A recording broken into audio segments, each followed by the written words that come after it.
Y no sé, ¿hay alguna duda, consulta respecto a los casos que vimos en la primera parte de la clase? ¿No? Ya, entonces vamos a empezar con la presentación.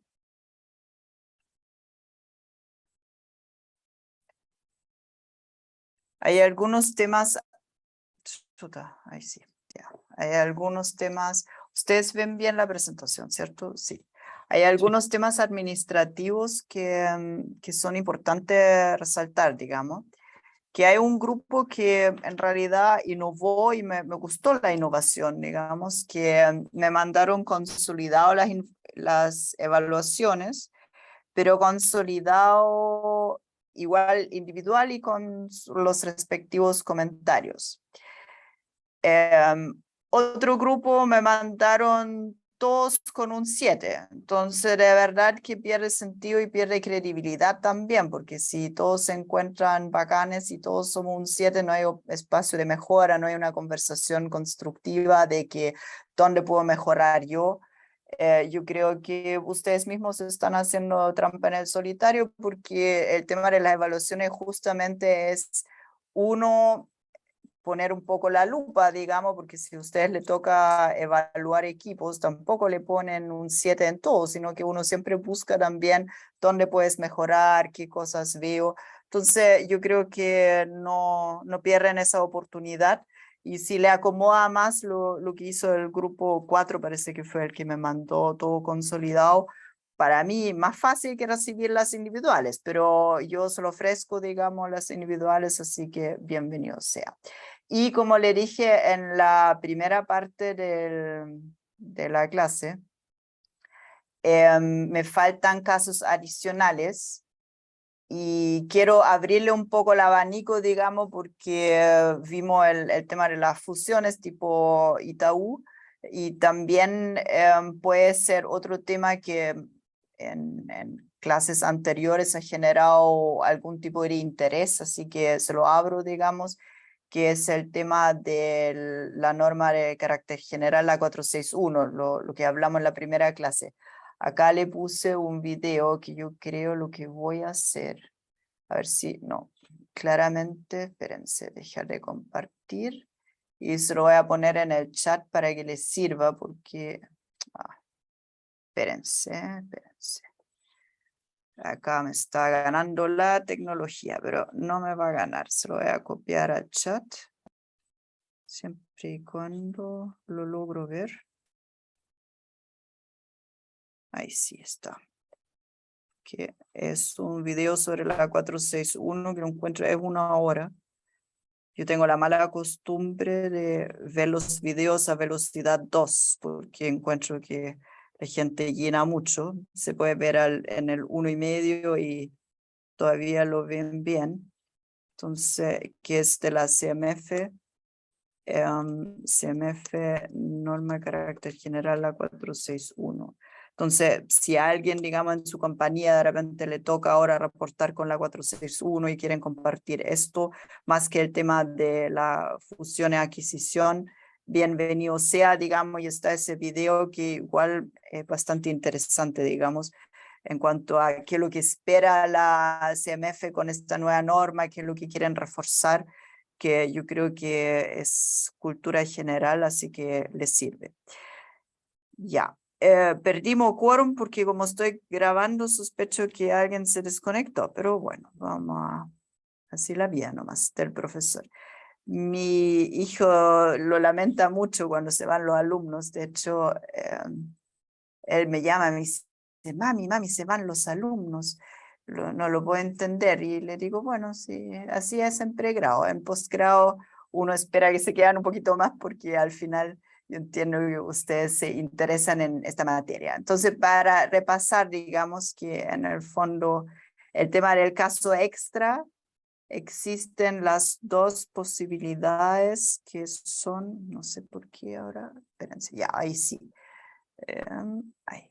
Ya, existen las dos posibilidades, ya sea fusión para los grupos que me faltan, 3, 4, 5, 6, 7, o el impacto de la 461 en alguna de las empresas. Lo que sí le agradecería por un tema, digamos, estructura de clase, que para la próxima entrega, que hay, como tenemos fin de semana largo entre medio, para el martes los 5 grupos que faltan que me entreguen los casos, ¿ya? Porque como bien decía María, parece que está bien que tengan un poco más de libertad, pero no quiero que se me junte todo en la última clase porque la idea es que vayan presentando paulatinamente, ¿ya? ¿Dudas hasta acá o todo bien? ¿Sí? ¿No hay dudas? Ya.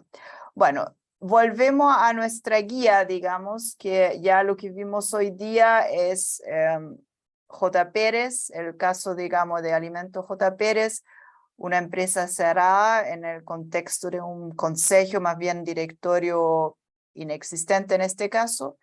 Y el otro caso que vimos, digamos, es el agua y el aceite, que si bien no es empresa familiar, pero sí vimos ahí algunos desafíos de propósito, definición en conjunto. Así que esos 2 casos son los que vimos hoy día, más el caso, digamos, adicional que fue el tema del Itaú. Y para la próxima clase vamos a concentrarnos en empresas jóvenes que están en el proceso de creación y que tienen consejos voluntarios en su gran mayoría y o obligatorios cuando ya recibieron inversión, que eso es un caso, digamos, chileno, que es el caso Axonaxis, y el caso, digamos, de Willy Technology, que tiene que ver con sucesión, que también parte de lo que vimos hoy día, digamos, fue la sucesión familiar, que fue un poquito gatillada por la muerte del papá de Jaime, y que en el fondo aquí lo vamos a ver desde otra mirada a la sucesión, que tiene que ver con que Willy Technology tiene un plan de crecimiento y se está preparando para eso, y hay algunos cuestionamientos hacia el fundador. Así que esos son los casos para el próximo, más los 5 casos adicionales de los grupos que no han entregado los casos adicionales todavía. Cuando vemos distintos tipos de directorio, y esto es un libro con el cual trabajo bastante para mi tesis doctoral, digamos que es un researcher alemán que trabajó con el título, digamos, de Advisory Boards and Startups, y quiero como reforzar un poco lo que varios de ustedes ya lo comentaron, digamos que hay distintos niveles de directorio dependiendo del país en el cual nos movemos. Entonces, si nos movemos en Estados Unidos o en UK, el sistema de gobierno corporativo es de un nivel. Eso es lo que vamos a empezar a ver, digamos, en los casos que ahora empiezan, que son casos más gringos, donde en el fondo no existen estos 2 niveles que vieron ahora en el caso, digamos, del board alemán, donde tengo un nivel de supervisión y tengo un nivel como de comité ejecutivo. Y los advisory boards, en el fondo, dependiendo claramente del contexto en el cual se desenvuelven, digamos, ya sea el contexto más alemán, ahí serían de 2 niveles, y en el contexto más estadounidense o UK sería de un nivel, porque como son entes, digamos, flexibles. Los advisory boards no están regulados, por lo tanto, en el fondo tienen mucho más flexibilidad y el tamaño de la empresa es típicamente pequeño. A ver, espérate, voy a dejar de compartir. Julio, cuéntame. Ina, era una pregunta a los niveles que estabas comentando ahora. ¿Un nivel significa que solamente existe el directorio y después viene el gerente general y todas las distintas unidades? Sí, lo que pasa en un nivel, lo que me refiero que, por ejemplo, en Estados Unidos, el CEO es parte del directorio. Por lo tanto, hay como una mezcolanza entre el equipo ejecutivo y el equipo que nosotros conocemos acá en Chile como directorio, que ese es como el modelo gringo que se mezcla. Ahora, no todos los ejecutivos son parte del directorio. Comúnmente es el gerente general, el CEO, que muchas veces también toma el rol del presidente del directorio, que para nosotros es bien poco es como raro, digamos, que un Sí. gerente general de una empresa cotizada en bolsa fuera además el presidente del directorio, pero se explica porque es muy atomizado la propiedad. Entonces, al final, es como acá en Chile es muy fácil tener un presidente del directorio ajeno a la administración porque es el representante del controlador en la gran mayoría de los casos, digamos, o de los controladores. Pero en el caso tanto UK como Estados Unidos es como muy atomizado, entonces muchas veces se siente más cómodo que el mismo CEO, gerente general, representa también los accionistas más atomizados como presidente del directorio. Lo que sí hemos visto en los últimos años, yo te diría que se ha fortalecido mucho, sobre todo en Estados Unidos, por todos los casos que ustedes van a ver y sobre todo en el caso, digamos, de la cuarta clase, que ahí vamos a entrar bastante en empresas cotizadas en bolsa en Estados Unidos, porque ha habido bastante mal uso, de abuso de poder también, porque claramente yo soy el gerente general y además presidente del directorio. Hoy día el rol que se ha implementado en Estados Unidos es el rol del director independiente, que nosotros en Chile lo conocemos hace harto tiempo, pero en Estados Unidos se ha hecho como mucho más fuerte como un órgano de control y de contrapeso contra este, digamos, CEO omnipresente que domina el directorio.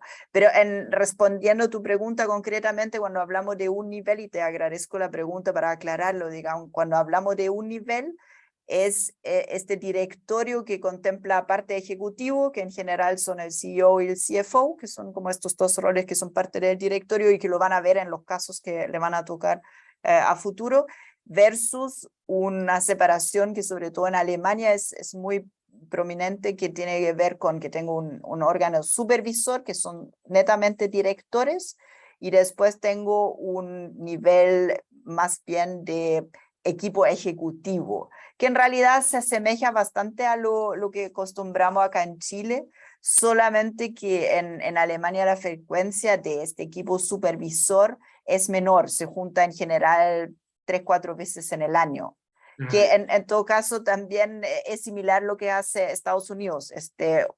One Level también se junta cada 3 meses versus lo que tenemos en Chile, que son juntas más bien mensuales, mismo en España. Entonces hay distintas facetas y yo creo que también es importante ver, digamos, por ejemplo, cuando vemos advisory boards, juntarse todos los meses de repente es colapsar la organización también, porque tienes que preparar estado financiero, la carpeta, entonces al final están todo el mes trabajando para el advisory board y no es la idea, entonces ahí uno lo distanta un poco. Me fui como por las ramas, pero espero haberte contestado tu pregunta. Muchas gracias. Feliz. Ya, vamos a volver entonces a nuestra presentación. Espero que esta sea. Ya, esta era. Ya, entonces lo que le estaba comentando, digamos, en el caso del nombramiento del board en Estados Unidos y en UK son nombrados por los accionistas. En el caso del Supervisory Board, si se acuerdan la primera clase, tuvimos harta conversación al respecto, digamos, de los representantes de los empleados, que en Alemania son muy importantes y muy relevantes, y que lo vimos también que acá en Chile, en el caso de Codelco, también hay representantes de los empleados.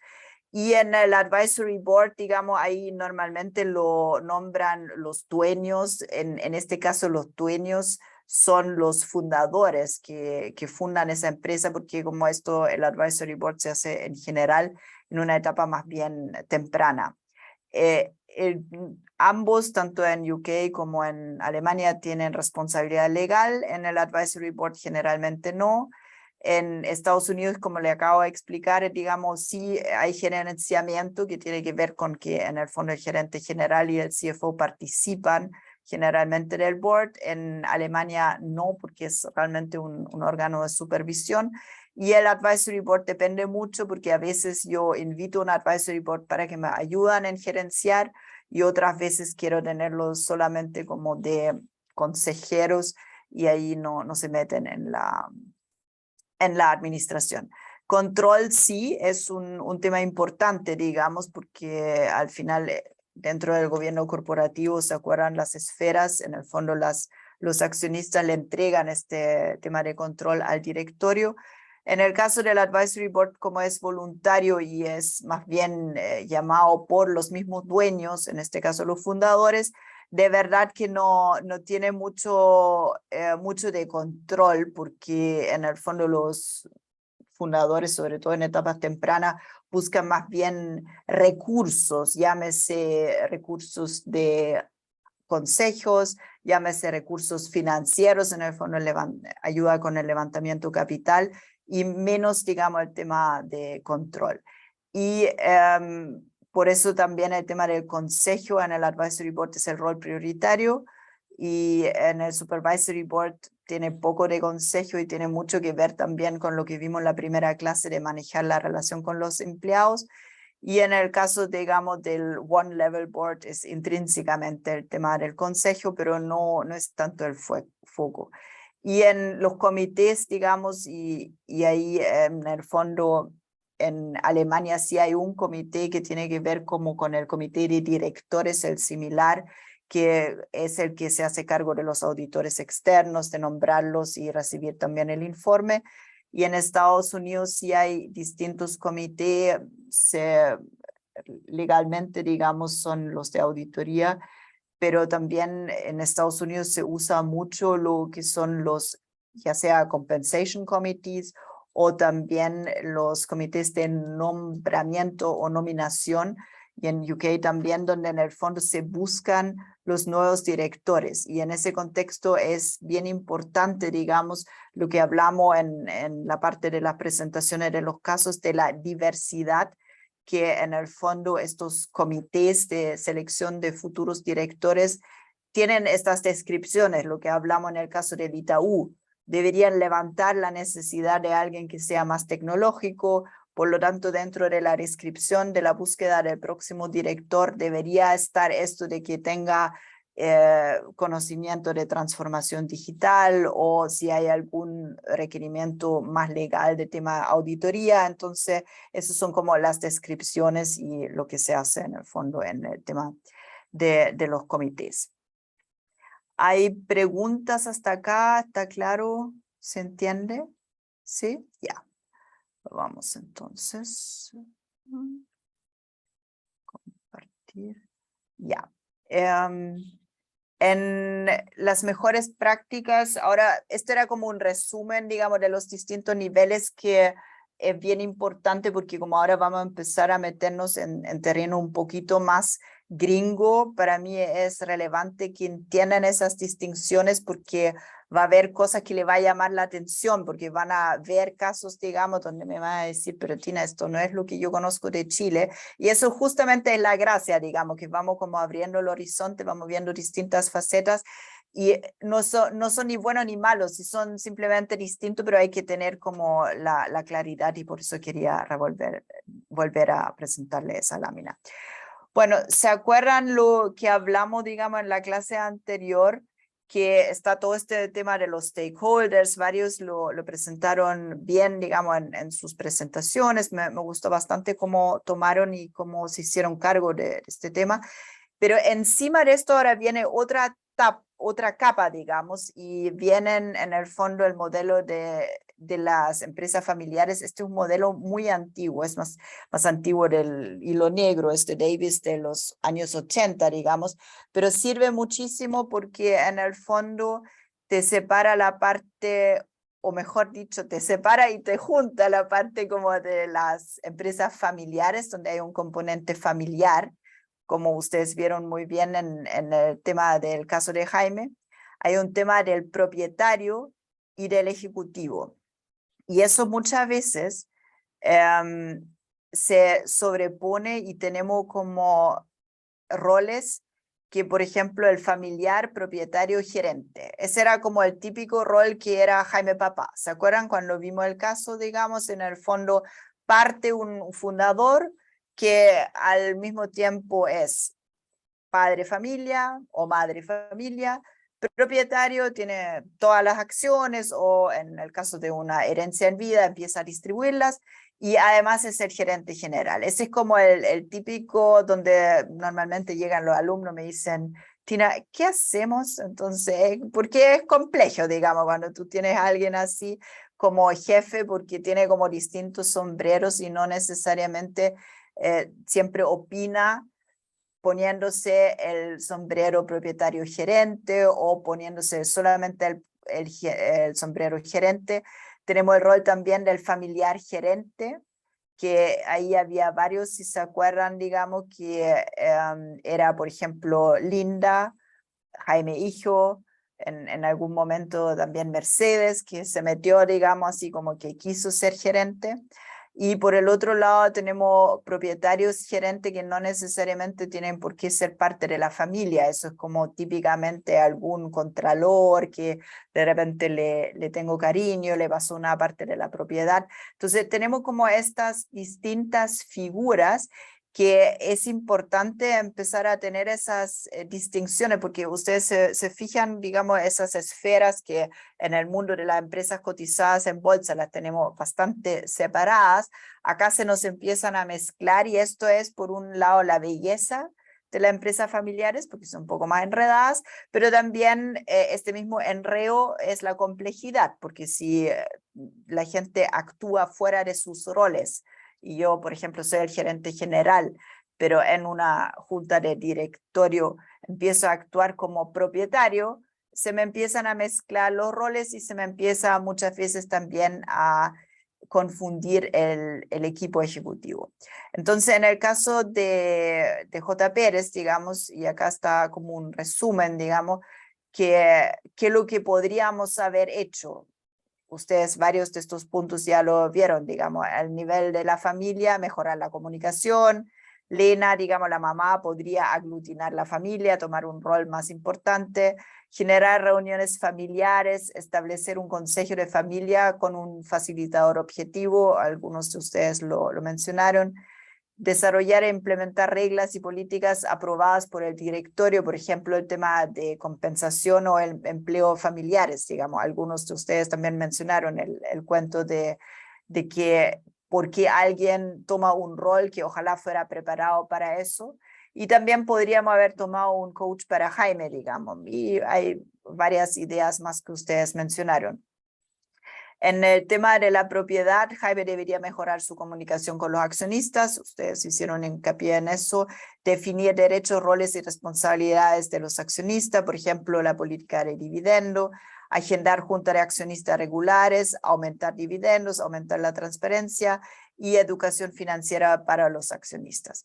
Y en la parte, digamos, de la empresa es mejorar negocio, porque al final todo esto de la empresa familiar que va creciendo, y lo vamos a ver en las próximas láminas también, mientras yo tengo contento a los familiares es porque el negocio le va bien. En el momento que al negocio no le va bien en la empresa familiar, no puedo tener la luca ni para contratar un CEO externo, no puedo tener lucas tampoco para un directorio, no pago dividendos, por lo tanto todo este show, digamos, acá arriba funciona siempre y cuando a la empresa le va bien. Y eso es algo importante, digamos, cuando uno se incorpora a un directorio, el foco, y lo hablamos en la primera clase también, siempre es el tema del negocio. Yo como directora, como director, me debo al negocio, a que la empresa le vaya bien. No me debo a las presiones de la familia o a las presiones de los accionistas, yo me debo a que la empresa le vaya bien, y si esto funciona, aguas arriba, todo el mundo va a estar contento, pero ese es el foco, digamos, del tema.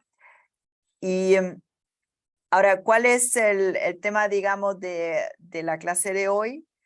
Es entender el rol clave del directorio en la empresa familiar y cómo mejorar su desempeño, visualizar oportunidades de mejora en la relación entre el consejo familiar, la junta accionista y el directorio, porque acá se agrega una esfera, digamos, que tiene que ver con el consejo familiar, que es un órgano más bien de índole de coordinación familiar, donde se habla de temas como la herencia, el tema de planificación de sucesión de los familiares.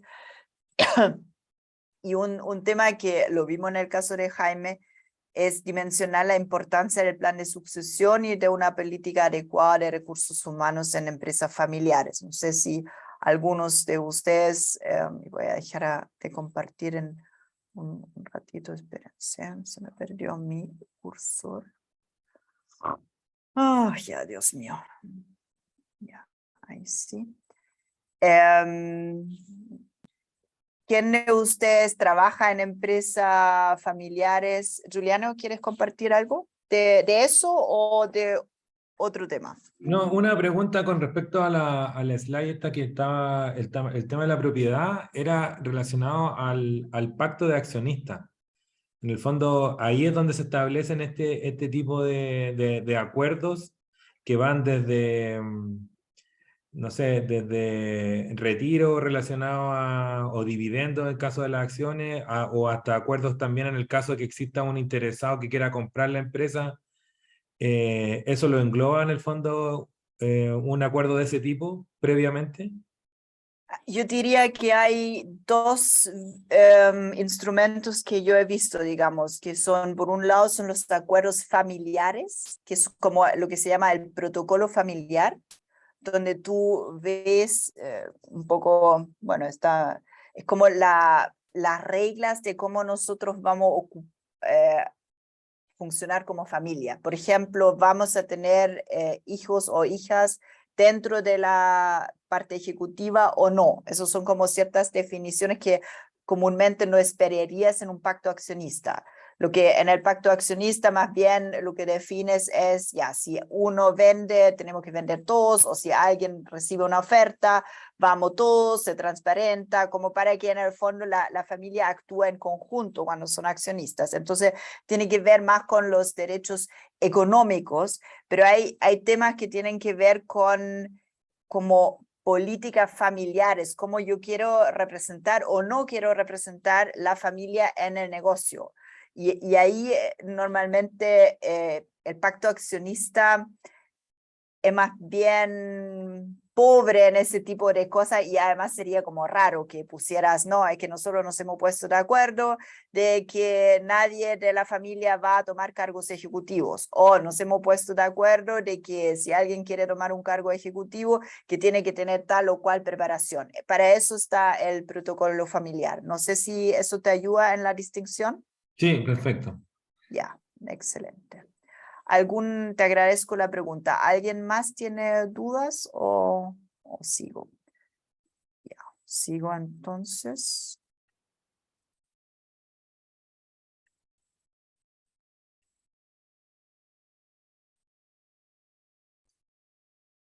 Es todo un desafío porque estoy con dos pantallas y no soy la más tecnológica, entonces eso de trabajar con dos pantallas me colapsa de repente. Ya, ¿qué perspectiva analizamos en el negocio familiar? Y eso es interesante, digamos, para que lo vean y lo consideren. El negocio familiar, digamos, en el fondo es la actualidad, la historia del futuro deseado de la empresa a través de sus actores clave. En el fondo ahí vemos el tema del negocio familiar como un conjunto. Después la familia en el negocio familiar, que eso sobre todo es interesante tanto para las mismas personas de la familia, digamos, si yo hoy día soy parte de una empresa familiar y soy dueño en el fondo, cuáles son mis relaciones con mis pares, en este caso, por eso siempre antes de esta clase les hago trabajar en los casos, porque si no queda como muy en el aire, pero acá, por ejemplo, la familia es la familia de Jaime, las hermanas, la mamá, el papá que muere. Entonces, ¿qué es lo que pasa con estos actores? ¿Cuáles son sus relaciones? ¿Cuáles son sus perspectivas? Y sobre todo, ¿cuál es la salud del sistema familiar? Yo, por ejemplo, si a mí me invitaran a un directorio de una empresa donde los dueños familiares se están peleando en público por los periódicos, quizás a mí como directora no me atrae tanto y quizás a ustedes como gerente de finanzas tampoco es algo atractivo. Entonces es importante entender la familia en el negocio familiar y cuál es como la salud de este sistema familiar.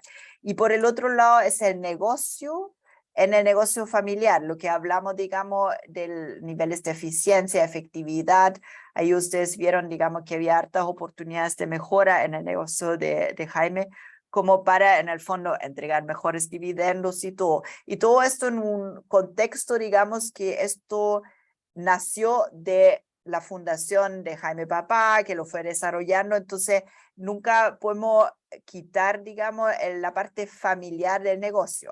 Ahora, ¿por qué en el caso, digamos, de Edeling vimos que ya el tema ya no era un negocio familiar? Porque en algún momento nació como negocio familiar, claramente, y había ciertos componentes que todavía se veían, pero ya en la práctica la familia ya no estaba presente en lo que nos explicaba el caso. Entonces ahí ya hablamos más bien de un negocio que tiene un origen familiar en algún momento, pero hoy día ya no era relevante.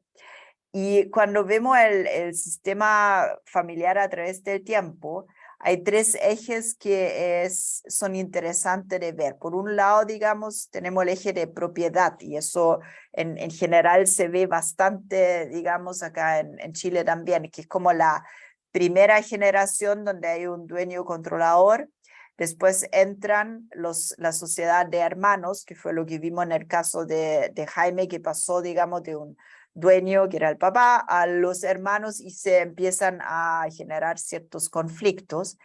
Después ya tercera generación son primos, y después empiezan a ser parientes distantes. Y en algún momento, digamos, se dan como estos casos de que de repente vendo, de repente alguno de los familiares, alguno de los primos vende, entonces, y eso es importante porque para el gobierno corporativo es muy distinto dependiendo en qué etapa estoy, digamos. Si tengo un dueño claro, controlador, es muy distinto a lo que vimos en la sociedad de hermanos, y cuando ya esto se empieza a distanciar, ya los pactos de accionista que recién conversamos con Juliano empiezan a tomar mayor relevancia, digamos, porque de repente si alguno de los primos vende, puedo tener sentado a alguien en el directorio que quizás ya no es de la misma onda, entonces es bien relevante el tema de los pactos accionistas en el eje de propiedad.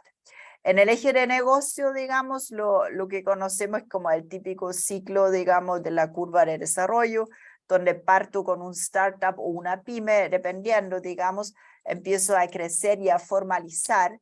Eso también lo vimos bastante plástico en la parte de Jaime, del Jaime J. Pérez, digamos, con el tema de profesionalizar.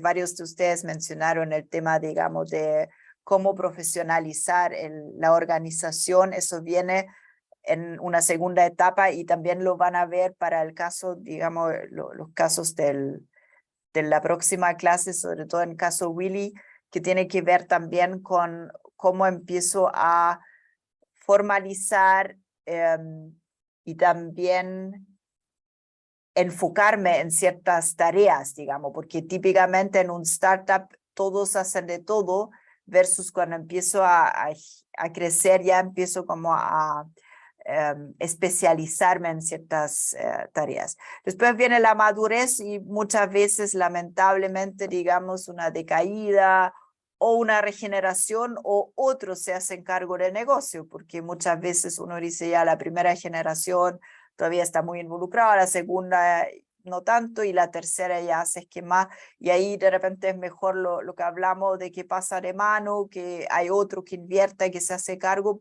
que le hace bien al negocio. Y por el otro lado, también hay un tema de la eje familiar que tiene que ver mucho con la sucesión, y donde a veces hay personas que lo tienen muy presente, planifican su sucesión con mucha anticipación, preparan los hijos, versus otros que le cuesta mucho, y que el traspaso de mando, digamos, que es lo que un poco uno esperaría de un patriarca o una matriarca, no se produce nunca. Y son también temas dolorosos, porque al final, no sé, yo crié ese negocio, es como una guagua para mí, y ahora tengo que traspasárselo a alguien, y quizás ni siquiera de mi familia, sino un externo, entonces también es un temazo. Así que esos son como los distintos ejes. No sé si tienen preguntas hasta acá. ¿Está todo bien? Jorge, cuéntame. Hola, Tina. En tu caso, yo no siempre veo las manos porque estoy tan embalada, entonces también me pueden interrumpir, no me molesto, por si acaso.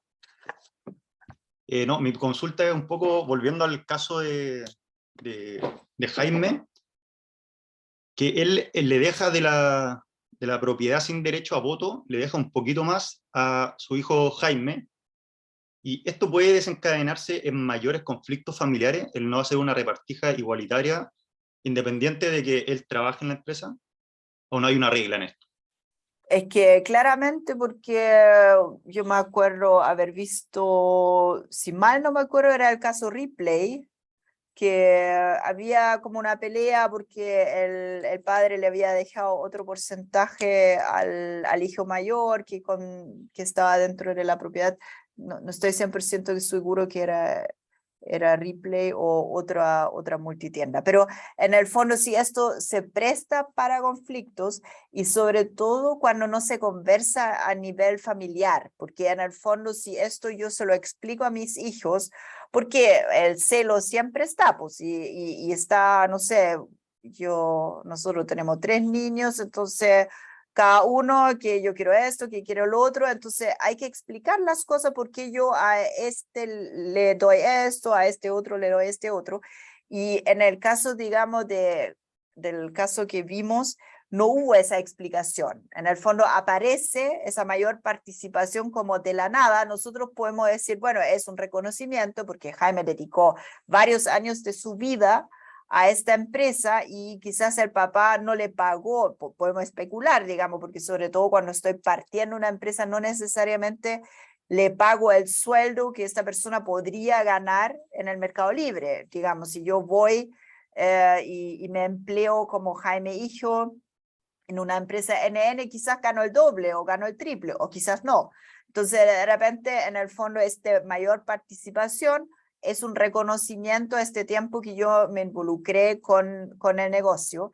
Y eso, si yo no lo transparento, pasa lo que pasa en este caso, que como que genera esta sensación de injusticia. Ahora, la buena práctica en ese caso sí recomienda que si no lo quieres hacer en partes equitativas, bueno, explícale por lo menos a los involucrados porque uno tiene más y menos y también tiene que ver con transparencia en términos de sueldos, porque muchas veces uno dice, no, pero él ya tiene un sueldo, pero quizás, y pasa mucho, y yo lo veo sobre todo en empresas que están naciendo, digamos, no me pago lo que yo ganaría en el mercado, porque la empresa no da. Entonces, por eso en el fondo compenso, y lo vamos a ver también en la próxima clase, en startup se usa mucho, compenso con propiedad. Es como un mecanismo que se usa bastante, pero tengo que explicarlo. Si en el fondo si esto cae del cielo, me veo al cap table, veo, digamos, que tengo menos participación, me genera injusticia, empiezo a pelear, empiezo a recurrir al juzgado y busco como mis derechos en otras instancias porque faltó esta conversación y esa comunicación. ¿Se entendió, Jorge? Sí, perfecto, muchas gracias. Luis, cuéntame. Hola, Tina. Sí, mira, justamente bajo el mismo, me parece que en una de las slides se mostraba como de esta propiedad familiar de un único controlador, después a los hijos, después a los primos. ¿Hay algún mecanismo o algo que se conozca, que se entienda de qué manera, sobre todo ya cuando va a la tercera o cuarta generación, van entrando al directorio los nuevos integrantes de la familia? O sea, ¿de qué manera un poco repartir ese tipo de cosas en el directorio? Sí, una muy buena pregunta, porque parte de la base que tú quisieras que todas las ramas familiares, por ejemplo, estén representadas en el directorio, que eso es como un primer acuerdo y ahí en el fondo estamos más que en el pacto accionista, porque eso también lo puedes, digamos, definir por ley, pacto accionista igual como a un tema más legal, versus en el protocolo familiar donde tú dices, en realidad, yo quiero preparar la segunda y la tercera generación y los tengo de oyentes en un directorio. Hay ciertos mecanismos donde en el fondo yo puedo preparar esta generación, pero esos son temas que es más difícil reflejarlo en un pacto accionista, lo haces más bien en un protocolo familiar. Y ahí, cuando ya estamos hablando de primos, lo más probable es que ya no hay tanto cupo en el directorio como para que todos los primos estén representados. Entonces ahí también donde uno en el fondo dice, no, ¿sabes qué más? Acá las ramas familiares son 3. Y estas 3 ramas familiares tienen cada una de las ramas un representante en el directorio, y como familia nos ponemos de acuerdo que queremos tener además 2 directores independientes porque eso le hace bien al negocio. Porque el directorio tampoco es como un botín que lo voy distribuyendo entre todos, porque si no vamos a tener un directorio como de 30 y no tiene sentido para el negocio. Imagínate el pobre gerente de finanzas reportándole, estoy exagerando, digamos claramente, pero a un directorio tan diverso, con tantos primos y todos opinando. Y ahí se buscan otras instancias que son en el fondo más por el tema de la familia y que son con menos frecuencia. Una de las empresas familiares que tiene muy desarrollado es la empresa alemana, lo voy a anotar porque de repente Henkel yo lo pronuncio distinto a lo que ustedes lo conocen. Henkel es una de las empresas, digamos, que tiene todo este tema familiar desarrolladísimo, y se juntan y son unas fiestas, digamos, de la familia donde reciben algún input de cómo le ayuda al negocio, pero son mucho más eventos sociales donde los primos y los parientes se juntan. Pero eso no quita que la última vez que lo revisé, que una de las personas, digamos, representantes de la familia hoy día está en el directorio, pero porque ella se preparó y fue, digamos, en el fondo ascendiendo 3 veces los rangos y profesionalizándose. Entonces, son como temas complementarios y cada familia tiene que definir también lo que quiere, porque a veces tú tienes gente muy preparada y a veces de verdad que no tengo gente que me puede representar y quizás yo me siento más cómodo o cómoda con un director independiente que representa, digamos, los intereses de la compañía, a yo en el fondo representar los intereses de la familia. No sé si Luis con eso te ayude. Sí, bastante. Ya, perfecto. ¿Dudas hasta acá? Seguimos entonces. Vamos. Estoy acá. Compartir. Ya, entonces vimos los distintos niveles y como ya le conté, digamos, en el fondo, por el lado de la propiedad, tenemos la parte de la junta de accionistas. También muchas veces hay fundaciones, digamos, que en el fondo las empresas forman fundaciones donde articulan todo más que las empresas, las familias forman fundaciones donde articulan, digamos, si ustedes, por ejemplo, ven el Family Office de Felipe Ibáñez, digamos, STARS. STARS tiene también una faceta que es fundación y otra parte, digamos, que está dedicado a administrar el tema de las riquezas que la familia Ibáñez sacó cuando vendió DIS a Walmart. Y dentro del Family Office también tienen un fondo, Kayak Ventures, que está en el mundo del Impact Investment. Entonces, tienen distintas facetas y eso es parte, digamos, de lo que uno esperaría como administración de la propiedad. Por el otro lado, lo que yo le comentaba, digamos, por el lado de la familia está el consejo familiar con los acuerdos familiares y están las reuniones familiares. Y acá al medio, digamos, tenemos ya sea un directorio con muchas veces también consejeros, es decir, en las empresas familiares se espera de los directores un poquito más de habilidades blandas que tienen que ver con que sean consejeros y que se hacen cargo también de estas cosas que vimos en el caso J. Pérez. Y por el otro lado, digamos, vemos la gerencia con el consejo, el comité gerencial, que eso también es un instrumento que estamos viendo. Juliano, ¿tienes alguna duda? ¿No? Ya, ok. Entonces, a ver, veamos.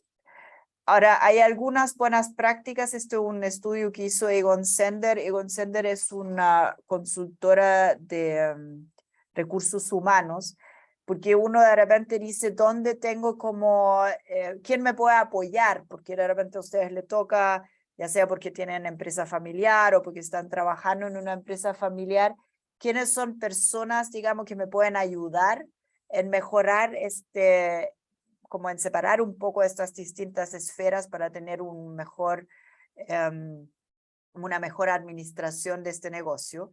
Y ahí una de las empresas que le pueden ayudar, digamos, esto no es una publicidad para Egon Zehnder, digamos, hay varias de esta índole, digamos, pero yo creo que las que se dedican al tema de recursos humanos sí ayudan bastante, porque ellos muchas veces tienen también áreas que hacen planes de sucesión, que ayudan con el tema familiar. Lo mismo que de repente empresas auditoras también tienen como estos ejes que te pueden ayudar. Entonces, ¿qué dice ahí Egon Zehnder como mejores prácticas? Que definir un buen gobierno corporativo donde separamos los asuntos familiares del negocio, incluyendo, y esa es la recomendación que ellos hacen, un director independiente. Que no siempre todo el directorio es independiente, eso ya es como cuando la empresa ya está en la tercera, cuarta generación.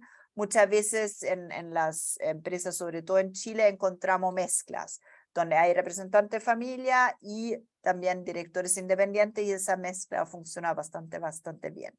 Después hay una identidad empresarial que refleja de cierta forma los valores de la familia a largo plazo, y eso es bien importante, digamos, cuando hablamos como del propósito. Acá también hay una identidad que lo que vimos, y eso yo creo que varios de ustedes lo captaron y lo describieron muy bien, en la empresa Edelin. Ahí todavía había algunas cosas que tenían que ver con el largo plazo, con la familia que en algún momento lo fundó, y eso es importante también captarlo, tenerlo claro y tenerlo presente.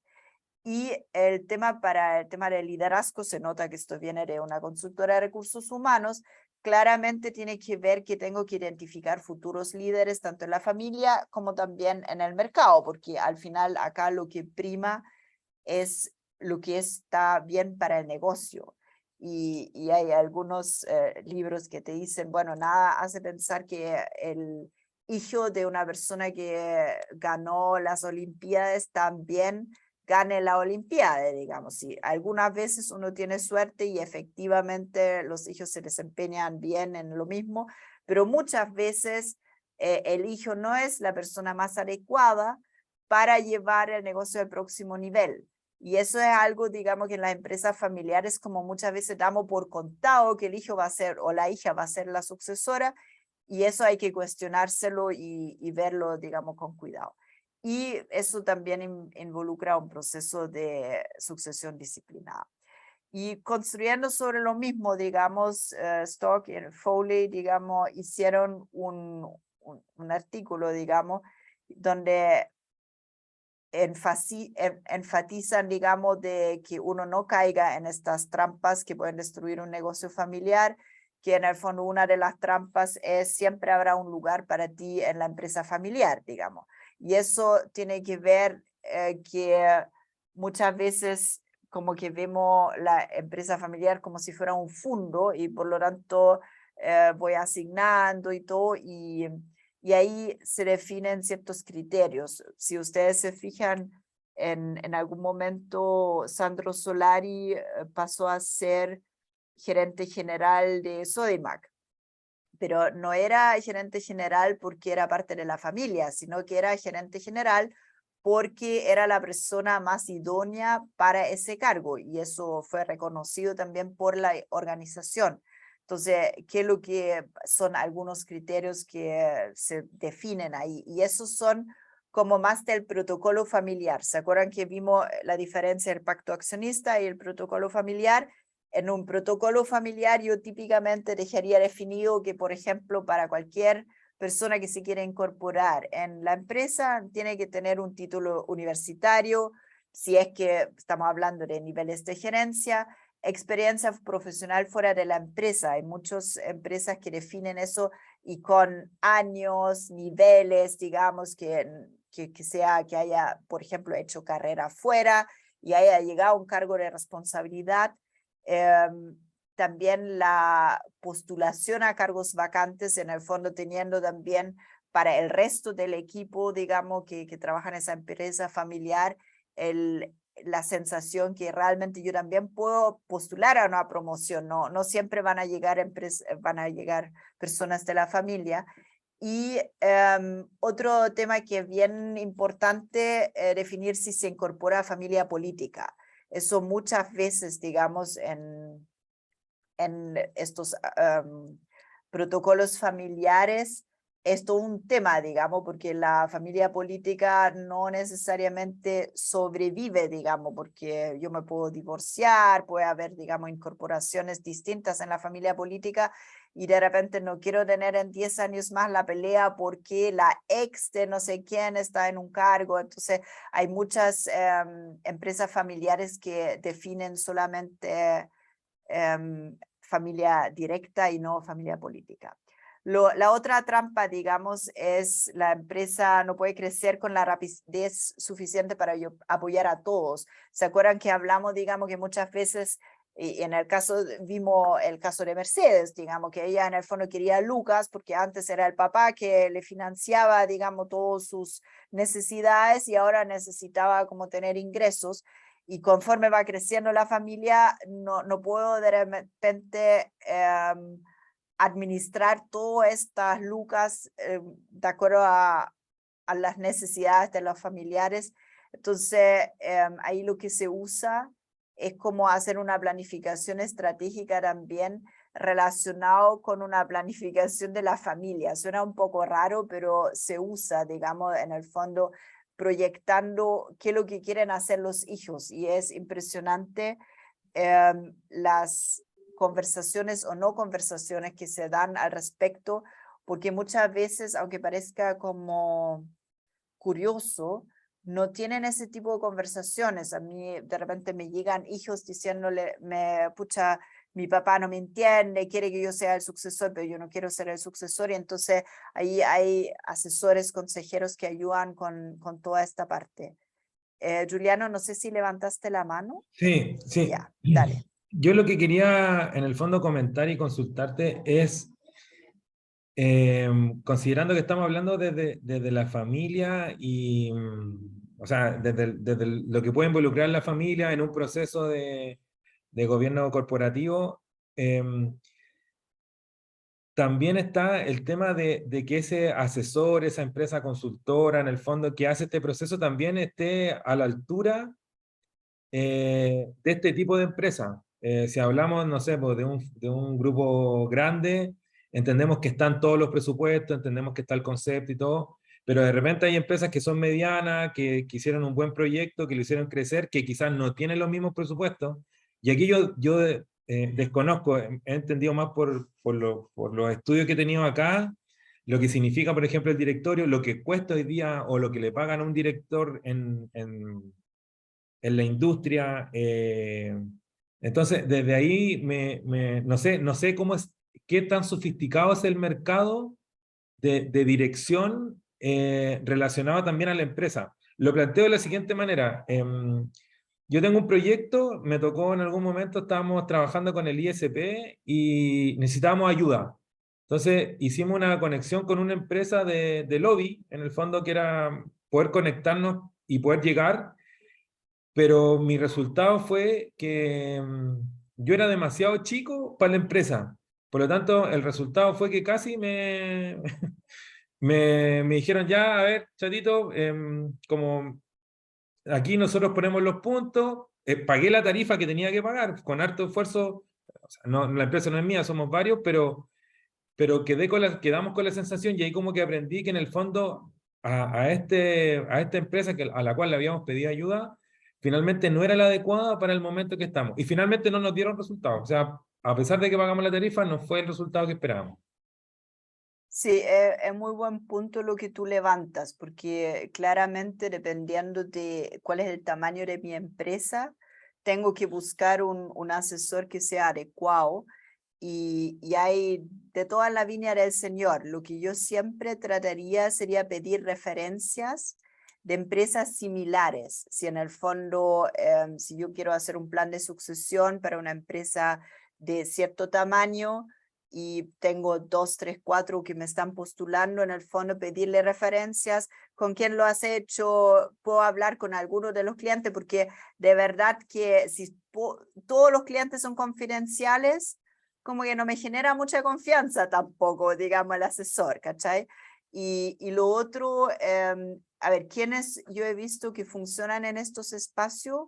Por un lado, abogados, en el fondo, porque los abogados muchas veces vienen por el lado del pacto accionista. Entonces ahí como que agarran, tienen como todas estas herramientas y muchas veces, dependiendo un poco también de su preparación, tienen esta otra figura que como el consigliere, como tienen como esta otra faceta de empresa familiar, de un poco, porque el abogado muchas veces también ve herencias, entonces tienen un poco más de paciencia. No es el típico tributario, digamos, porque el tributario no tiene mucha paciencia, digamos, con el tema de que la mamá que está haciendo la herencia, no, si tiene que ser un abogado más general, que en el fondo hace pacto accionista, te hace la parte del tema también perdonen que me están llamando ya, del tema de los acuerdos familiares. En el tema de la sucesión familiar, lo que yo he visto y que ha funcionado en empresas donde yo he participado, que se forma un directorio donde tú en el fondo tienes, por ejemplo, uno de mis primeros directorios fue una sucesión padre-hijo, que se asesoraron con una empresa y como parte del proceso de sucesión se incorporó un directorio, donde me incorporé yo con otro director y empezamos a desarrollar ese músculo del directorio y donde en el fondo el rol nuestro era también hacerle ver a padre y hijo cuando iban cayendo en estos roles de la pelea padre-hijo, porque en el fondo la idea del directorio no era que fuera como el almuerzo familiar el día domingo donde se agarran de la mecha, porque no, sino que era como ver el negocio y entender bien. Entonces, hay distintas herramientas y distintas personas, pero yo diría en el tema de las empresas familiares debe haber química. En el fondo, si no hay química, si esa persona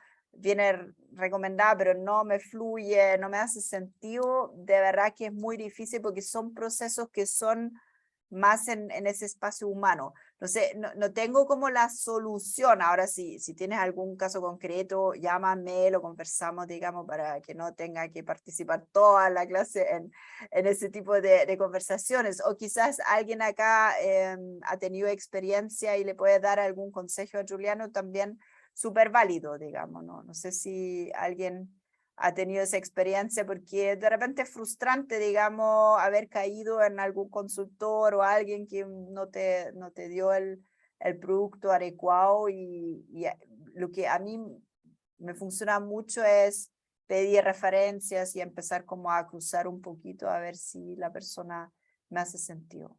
No sé si con eso te ayudé o te dejé más enredado, Juliano. Sí, yo creo que finalmente también está en la capacidad que uno tenga. Para mí todo este proceso fue nuevo. Entonces, claro, al final buscamos lo que tenía mejores referencias, pero quizás no lo que se adaptaba mejor a nosotros. Entonces creo que ya habiendo pasado, y probablemente uno tiene que pasar este tipo de cosas para que después no las vuelva a cometer. Pero ahí me quedó muy clara la lección en el fondo, que no pasaba por un tema presupuestario, sino que se adaptara de mejor manera a lo que yo necesitaba en el momento. Y eso fue básicamente. Así que sí, compartimos y creo que también todo se basa en experiencia, así que por ahí va el tema. Perfecto, gracias. ¿Alguien tiene algún tema para este punto, digamos? Porque lo que levanta Juliano es súper relevante y es válido para distintos servicios de asesoría. A mí me pasa también con los auditores externos, digamos, que me toca mucho ver y donde dependes también del socio y de las necesidades que tiene la empresa. Entonces también uno tiene que ahí como buscar un buen mix y tener esas conversaciones y de repente también ajustar dentro del proceso. yo he pedido varias veces cambio de socio si el socio no me hace sentido, digamos, porque al final uno está pagando por un servicio, entonces también tiene ciertos derechos. Pero yo creo que el contratar servicios profesionales es todo un arte, así que Juliano, no eres el único que sufre ahí, es algo que pasa bastante. Ya, vamos de vuelta. Entonces, estamos en el tema, digamos, lo que le decía con el tema de la empresa no puede crecer lo suficiente.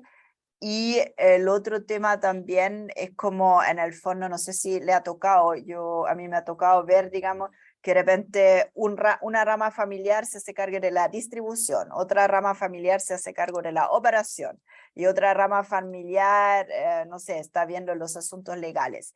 Entonces, de repente eso le hace mal al negocio, porque al final en ese caso, y eso sí lo he visto también como soluciones, es más fácil como de frentón tener negocios aparte, más que tener como este tema como de los silos y hacernos cargo. De alguna forma, digamos, la familia Ibáñez, ¿se acuerdan que cuando DIS era distribución y servicio y tenían como esos enfoques de que uno de los hermanos era más fuerte en la parte de distribución y el otro era más fuerte en la propuesta de valor de servicio? Entonces como que, pero al final sí se dieron cuenta que tenían que funcionar en conjunto y lo hicieron espectacularmente bien y vendieron muy bien DIS, digamos, en su momento. Así que al final esto de los silos no funciona muy bien a largo plazo. En un principio quizás puede funcionar, pero después ya hay que trabajar en conjunto. Ya, bueno, acá son algunos temas, digamos, que uno trabaja comúnmente, digamos, cuando uno hace el tema de la sucesión familiar, hace todo el tema del mapeo de qué es lo que quiero hacer yo como individuo y miembro de esta familia, digamos, que de dónde vengo y hacia dónde voy, que es lo que yo le comentaba, digamos, yo asesoré bastante empresas en Paraguay por un tema particular, que yo dictaba clases allá, entonces se producía mucha cercanía con empresas familiares, entonces impresionante como hay de repente desconexión entre padres y hijos, digamos, de que los padres no saben lo que quieren sus hijos y eso al final, ese tipo de ejercicio ayudan mucho. Y también la conversación, bueno, hacia dónde queremos ir como familia, digamos, eso también es importante. Después hay un tema que para mí es súper relevante, que ya le hablaba, digamos, de la relevancia del director independiente en Estados Unidos, que está cobrando como mucha relevancia, pero en las empresas familiares también es demasiado relevante, no solamente el director independiente, sino también el presidente o la presidenta del directorio. ¿Y por qué eso? Porque en el fondo es la persona que tiene que velar de que realmente lo que se define a nivel directorio es en beneficio de la empresa y no en beneficio, digamos, de alguna de las ramas familiares. Y eso es un rol ingrato muchas veces porque uno es el pesado, digamos, pero es importante para que no se pierda nunca de vista que acá lo que estamos viendo a nivel directorio es el negocio, no son las peleas familiares, no es, porque muchas veces vienen del cajón de arena, digamos, las peleas, de tú siempre me has quitado el molde o cosas así. Entonces ahí uno tiene como presidente o presidenta del directorio tener como paño frío, entender, digamos. Y uno no puede tomar partido y al final es muy nefasto cuando a nivel directorio se transforman estas peleas más políticas y no sé si, espero que no le haya tocado, pero lamentablemente pasa, digamos, que al final los gerentes ven como este tema como una telenovela donde palabras se tiran para allá y al final son más bien como casi como reuniones familiares del día domingo y no tienen que ver con el negocio. Y en ese caso también, y se acuerdan que en la primera clase vimos la evaluación por externos del directorio. Acá es una muy buena herramienta, digamos, porque un externo puede decir, ya sea como presidente del directorio o si no, no hay espacio para externos, este evaluador externo sí puede tomar ese rol y puede hacer ver estas dinámicas que de repente son más bien dinámicas familiares y no dinámicas de negocio que aportan al final a los gerentes. No sé si hasta acá tenemos dudas, consultas. ¿Está todo clarito? ¿Se me están quedando dormidos o todavía están despiertos? Ya veo varios acá despiertos. Yo creo que el gato de Lorena ya se fue a dormir, pero el resto ya está despierto. Ya, vamos entonces.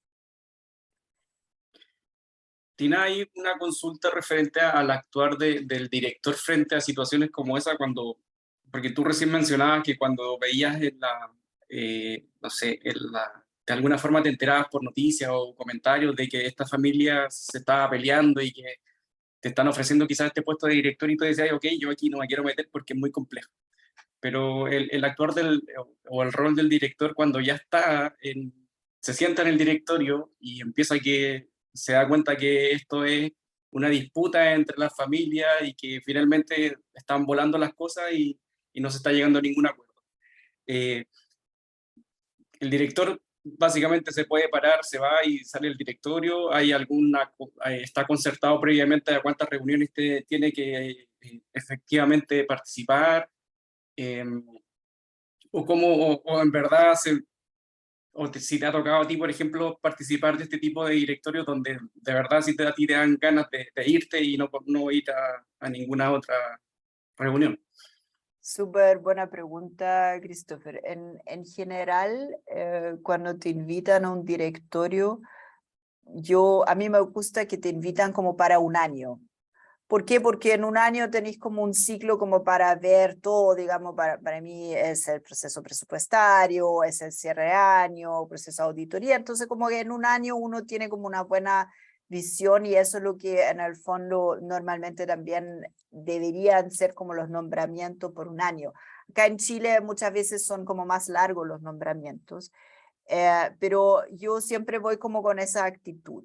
Ahora, si hubiese algo que realmente yo no acepto, digamos que puede ser violencia física, verbal, cosas de ese estilo, yo aviso de que no es lo que me parece, es primer aviso, segundo aviso y después renuncio. Y eso en el fondo, bueno, claramente cada uno tiene ahí como ciertos niveles también de tolerancia, pero al final yo trato siempre de influir en pos del negocio y esa conversación yo diría que generalmente, y yo diría que tengo buena experiencia con eso porque cuando las personas ya me invitan, digamos, a mí, porque yo soy conocida que soy directora profesional, digamos, y en el fondo no vengo a tomar tecito ni a comer galletas, sino que vengo a aportar para que el negocio les vaya bien. Entonces, si estoy invirtiendo en tener una directora sentada en la mesa, quiero hacer algo distinto. Y por lo tanto, lo debería tomar de buena forma cuando me dicen, ¿sabes qué más? Esta conversación no, hagámosla después con un pisco sour, esto de repente no, y tener también instancias a nivel de directorio solo. Eso también ayuda mucho sin la gerencia. ¿Por qué? Porque en el fondo la gerencia es la que más sufre todos estos tipos de conflictos, digamos, porque tú estás como mirando así, es como mirar que papá y mamá se están peleando, digamos, o los primos se están peleando y tú estás como, ahí como viendo como el partido de tenis, como las pelotas van y vienen. Entonces, esas conversaciones yo las hago más bien fuera de cancha, como solamente a nivel directorio, y por eso también te comentaba, digamos, porque en empresas familiares muchas veces como directores independientes tomamos ese rol, pero también es válido invitar una persona externa que te ayuda con ese proceso, porque si tú ves que hay ganas, pero pucha, en la dinámica no se da, y uno como directora también, tú podés ser como psicóloga hasta cierto punto, porque también no podés ser como la consejera de toda la familia, y ahí yo invito, digamos, gente externa que ayuda y que te permite ayudar. así como que haya tenido que renunciar, gracias a Dios no me ha tocado, pero yo soy también bien quisquillosa en hacer mi due diligence, digamos, dónde me meto y dónde no me meto, porque como yo tengo claro cuál es mi propuesta de valor, eso también hace de que la gente, cuando hago 2, 3, 4 preguntas, si no le gustan las preguntas que hago, como que no me contratan. Entonces eso también yo creo que te lo da la experiencia. Así que en ese sentido, no sé si eso te ayudó, Christopher. Sí, súper, gracias. Encantado. Ya, entonces vamos de vuelta.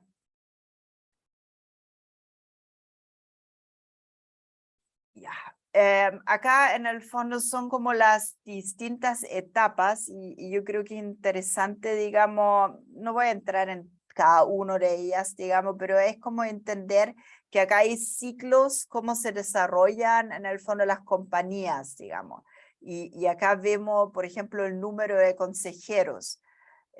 Acá muchas veces cuando tengo poca actividad de gobierno corporativo, tengo solamente los accionistas, hijo y un asesor legal. Ese es como muchas veces la primera palanca, el primer que entra es como el abogado, que son como estas típicas juntas o directorios que se hacen en papel, que en el fondo se hace porque hay que hacer una junta una vez al año. Entonces, bueno, hagámoslo con el abogado. Entonces, después esto se va como complejizando, se va agradando el grupo y tengo ya un número entre 7 y 8, con 2 o 3 externos o 4 o 5 externos. Entonces eso como que el tema de la madurez. También el tema, lo que hemos comentado varias veces, la cantidad de reuniones, cuando en el fondo son empresas que están naciendo, de repente tener tantas reuniones como que es más la pega para preparar la reunión que lo que aporta realmente la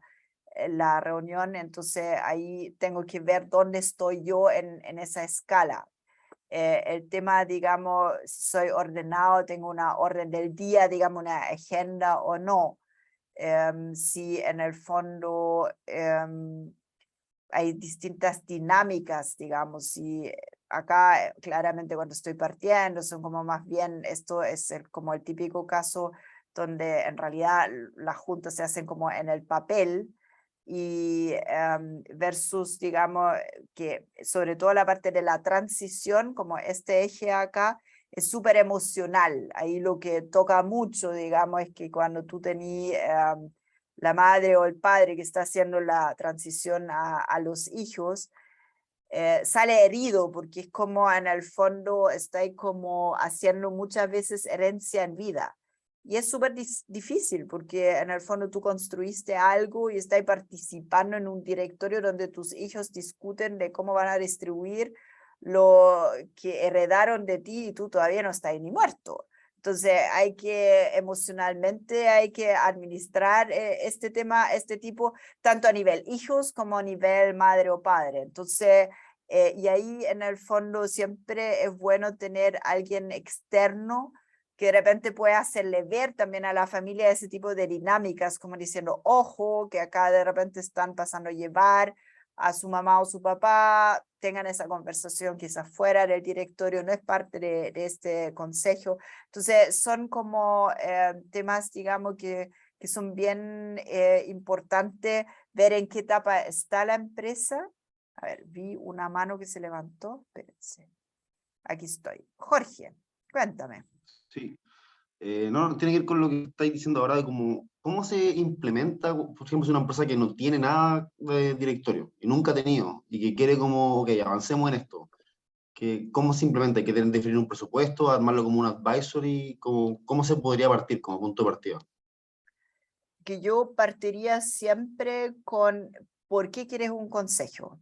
¿Cuál es el propósito, digamos? En el fondo, fiel con lo que conversamos en la primera clase, ¿qué es lo que esperas tú de un consejo? Porque no sé si un caso concreto lo quieres hacer con tu caso No, o es o sea, una es que por pregunta. ejemplo, lo veo un poco en mi empresa que también es familiar y que yo digo como, bueno, yo sé que el gobierno corporativo es lo que va a beneficiar a la empresa. Entonces como que, o sea, uno lo quiere porque, claro, uno quiere que la empresa trascienda en el tiempo y como que al final se desligue un poco de la familia, sino que al final y está bien, uno como familiar siempre quiere que la empresa le vaya bien, porque es suyo y lo partió, etcétera. Pero al final uno también entiende que, claro, uno no puede estar en todo y que al final los consejos son lo mejor que puede haber porque en teoría le da esta trascendencia a la empresa. Entonces como que uno dice como, yo me pregunto ahí mismo, como, bueno, ¿y cómo parto? Así como, ¿cómo lo propongo? Hay que armar un presupuesto, porque lo primero que te van a decir, me imagino, es como, es carísimo. O sea, me imagino que el sueldo de Tina es carísimo, por ejemplo. Entonces, ¿cómo uno partiría? ¿Cachai? ¿Cómo uno puede como dar el primer empujón a una pyme o a una empresa que era como pyme que va creciendo en el tiempo para poder implementarlo? Sí, yo diría que primero buscaría como la expectativa que tengo con el consejo, porque hay, por ejemplo, gente que busca consejos, digamos, estos advisory boards, porque quieren contacto comerciales. Entonces dicen, yo quiero tener como reuniones mensuales o cada 2 meses y quiero tener gente sentada conmigo que me abre puertas, porque quiero crecer el negocio y por lo tanto necesito tener ahí 1 o 2 personas que me abren puertas. Entonces, esa es una necesidad y de acuerdo a eso busco un perfil y ahí como la remuneración va mucho en relación a estos contactos, estas puertas que me abren, entonces puede tener hasta un variable. Entonces, ese es como un tipo de consejo.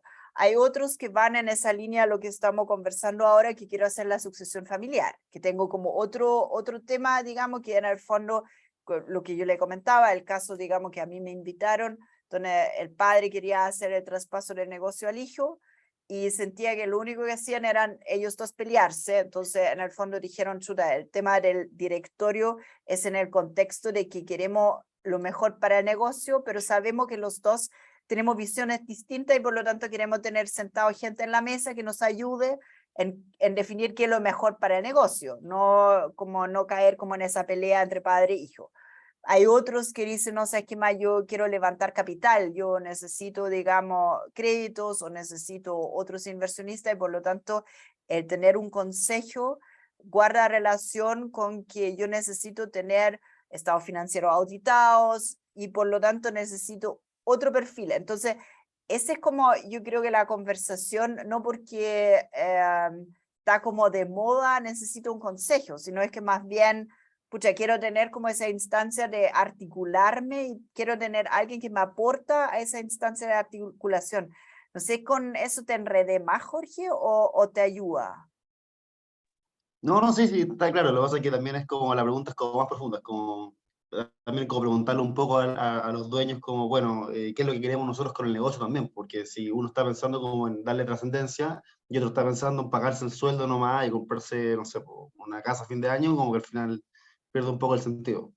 No, súper de acuerdo, porque en el fondo tiene que ver con la trascendencia y con el largo plazo. Esa conversación en el fondo tiene que estar presente, porque a mí de repente se me acercan nietos y me dicen, Tina, ayúdame a cambiarle la opinión a mi abuelo. Chuta, ¿quién soy yo? Digamos, si en el fondo, si el abuelo no ve la necesidad y quiere trabajar hasta el último día y no quiere hacer la sucesión, pucha, es difícil, digamos, lo puedes llevar a cursos, lo puedes invitar a tomar un cafecito, no sé, pero como que tiene que nacer de las personas que están al mando, digamos, porque si no, de verdad es como puro el papel, de repente le puedes regalar algún libro entretenido, no sé, uno tiene como pistas, pero si en el fondo es una persona que no quiere y quiere en el fondo como dicen por ahí, con morir con las botas puestas y como que yo quiero, pucha, nada que hacer, porque milagros no se hacen, digamos. Y yo diría que muchas veces no es tanto un tema presupuesto, porque tampoco es así como dependiendo, digamos, sino que tiene que ver realmente con la voluntad. Es como que hay una razón detrás de por qué lo estoy haciendo. Gracias. Daniela, cuéntame. Quería hacer una consulta, Tina, ya que ahora que estaba escuchando me surgió una duda de cómo empezaste tu carrera como director, porque obviamente cuando uno tiene empresa familiar ya se entiende que se va por generación o porque soy hijo del dueño puedo ser director, pero siempre me ha llamado la atención, incluso hasta he googleado antes de entrar a, a clases de cómo empezar como una carrera, porque tampoco no es fácil, o sea, obviamente tienes que tener como experiencia, currículum, o sea, como yo, Daniela, puedo, por ejemplo, no sé, llegar a ser como un director independientemente de los estudios, no sé. Sí, esto es como kilómetros de vuelo o horas de vuelo, digamos. Y en el fondo yo, y se lo conté, digamos, en la primera clase, que yo hace muchos años me di cuenta que mi aporte está en el tema de la estrategia dentro de las organizaciones y tenía roles ya cuando era gerente de finanzas, yo era director de alguna de las filiales y me di cuenta, digamos, que eso es lo que quería hacer para el resto de mi vida hace ya, pucha, unos 12, 13 años. Y ahí me fui como desarrollando y uno comúnmente parte con empresas familiares y por eso le tengo tanto cariño también a las empresas familiares porque ahí hay un espacio de directores en formación porque para directores cotizados en bolsa ya se busca mucho más experiencia, entonces uno ahí tiene como esos espacios, pero yo insisto, yo creo que también es importante entender cuando ustedes quieren ser directores el día de mañana, cuál es la propuesta de valor que yo traigo a la mesa, digamos. Yo soy la mina de auditoría, tengo además un sombrero de innovación y esos son como las facetas y con eso se me identifica en el mercado. Entonces es importante también tener esa propuesta de valor para poder desarrollarse como director. Y también claramente cualquier ejercicio como de director en fundaciones, en startups, que son en el fondo no pagados, pero donde yo tengo también horas de vuelo que me permiten después articular ciertas conversaciones en una forma horizontal, porque lo importante en los directorios es la horizontalidad de las conversaciones y eso uno no... Bueno, hay algunos que tienen más facilidades de hacerlo, pero es un aprendizaje que se produce. Y eso yo lo puedo aprender, digamos, en estar en el directorio del club de fútbol o en un directorio de alguna fundación o cosas así como para ver cómo me relaciono y cuál es el feedback. No sé si eso te ayudó, Daniela. Sí, gracias. Encantada. Rodrigo. Hola, buenas tardes. Una consulta un poco atingente a lo que estaban un poco consultando. Entiendo que hay directorios, incluso de las principales empresas de TIPSA, que tienen remuneración a los directores de carácter fija y variable. Regularmente uno ve remuneraciones o las famosas dietas que se escuchan fijas, pero me hace un poco de ruido porque se supone que el directorio va un poco estoy pensando en, por ejemplo, el caso La Polar, en donde eh, el- el- los gerentes fueron los que un poco tuvieron las malas praxis. Eh, entonces el directorio es un poco el que supervisa, pero ¿cómo se contrapone eso cuando el directorio tiene incentivos variables respecto al funcionamiento o a los resultados de una compañía? Es una muy buena pregunta. De hecho, hoy día me llamó un headhunter y estamos justamente discutiendo ese tema, digamos, porque el tema del pago variable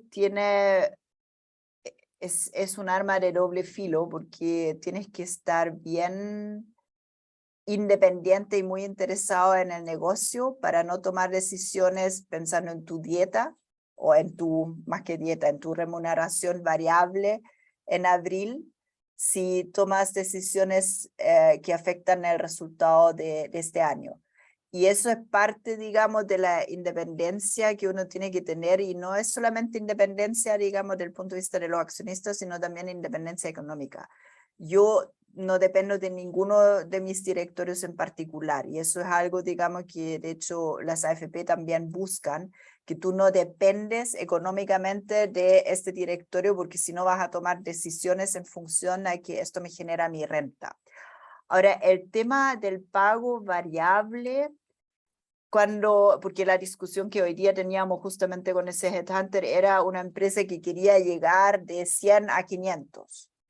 Y por lo tanto, el directorio iba a tener que aportar también en este crecimiento. Y en ese contexto yo encuentro que sí hace sentido, digamos, tener como un variable para decir, pero no un variable año a año, sino un variable decir, ¿sabes qué más? Si en conjunto esto lo logramos a 5 años, ¿sabes qué más? Hay un pago variable, que antiguamente podría haber sido también un plan de acción, digamos, un stock option, pero en esos tipos de contextos a mí me hace sentido. Si es un negocio que está más o menos estable y donde en realidad no podéis cambiar mucho, no le veo tanto incentivo. Ahora, yo diría que en Chile, por lo menos en mi experiencia, no hay tantas empresas que tienen pago variable.